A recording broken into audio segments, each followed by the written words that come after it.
السلام علیکم ورحمۃ اللہ وبرکاتہ نحمدہ و نصلی علی رسولہ الکریم اما بعد فاعوذ باللہ من الشیطان الرجیم بسم اللہ الرحمن الرحیم۔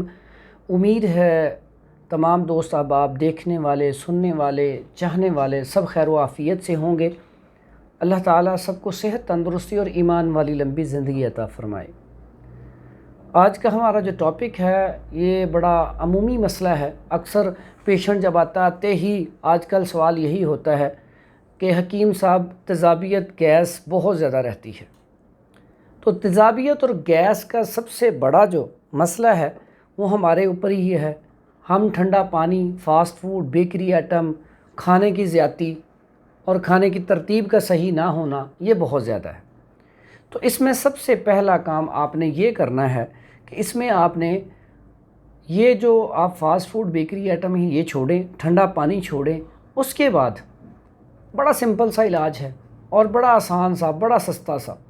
آپ کسی بھی پنسا اسٹور کے پاس جائیں، اس سے آپ 20 روپے کا آپ نے لینا ہے پودینہ، اجوائن اور تیز پات۔ 3 چیزیں آپ نے لینی ہیں، اور پودینہ 2 چٹکی اور 2 چٹکی اجوائن اور 2 پتے یا 3 پتے تیز پات کے۔ یہ آپ نے 1 گلاس پانی اس میں یہ چیزیں ڈالنی ہیں۔ اب آپ نے چولہے پہ رکھنی ہے۔ جب یہ تھوڑا سا اس کو ابالا آ جائے، لیکن اس سے بھی اچھا طریقہ یہ ہوتا ہے کہ پانی اوپر رکھیں، جب پانی ابلنا شروع ہو جائے یہ چیزیں ڈالیں، ڈالنے کے بعد اوپر ڈھکن دے دیں اور نیچے سے آگ بند کر دیں تاکہ سٹیم سے یہ قہوہ تیار ہو جائے۔ اب یہ قہوہ تیار ہو گیا، اس میں آپ شہد ملائیں یا گڑ ملائیں۔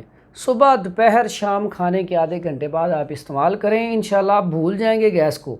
لیکن شرط یہی ہے پانی تازہ پئیں، بہت بڑا علاج ہے گیس کا۔ پانی تازہ یا گرم۔ اس کے بعد کھانے کی ترتیب ٹھیک کریں۔ کلوا واشربوا ولا تسرفوا، کھاؤ پیو لیکن اسراف نہ کرو۔ ہم کیا کرتے ہیں جب کھاتے ہیں تو اتنا زیادہ کھا جاتے ہیں، اس سے ہوتا کیا ہے گیس بہت زیادہ جلدی پیدا ہونا شروع ہو جائے گی۔ اور دوسرے نمبر پہ جب بھی کھانے میں جو بھی چیزیں بنائیں آپ گرم، ٹھنڈی، ہر طرح کی چیزیں کھائیں۔ ایسا نہ ہو کہ آپ ٹھنڈی چیزوں کا استعمال بہت زیادہ کریں، خشک چیزوں کا استعمال بہت زیادہ کریں، تو اس سے گیس جو ہے وہ زیادہ بنتی ہے۔